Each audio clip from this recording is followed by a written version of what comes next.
विधानसभा निवडणूक तोंडावर आलेली असतानाच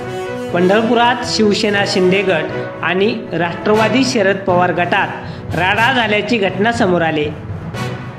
समजलेल्या माहितीनुसार मुख्यमंत्री एकनाथ शिंदे यांच्या शिवसेनेचे सोलापूर जिल्ह्याचे नेते महेश साठे यांचे बंधू तथा टाकळी ग्रामपंचायतीचे सरपंच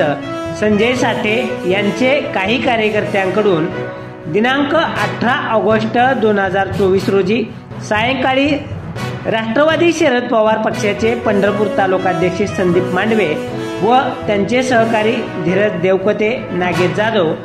व अन्य काहींना लक्ष्मी टाकळी येथे मारहाण केली असल्याची प्राथमिक माहिती समजली असून या घटनेमध्ये जखमी झालेल्या काही जणांवर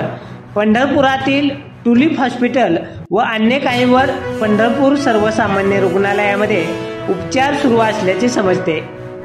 याबाबत पंढरपूर तालुका पोलीस ठाण्यात अधिक चौकशी केली असता जखमी संदीप मांडवे यांचे बंधू पिंटू मांडवे हे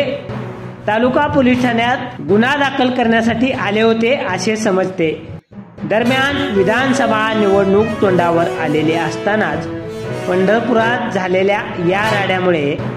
कायदा व सुव्यवस्थेचा प्रश्न ऐरणीवर आल्याचं दिसून येत आहे।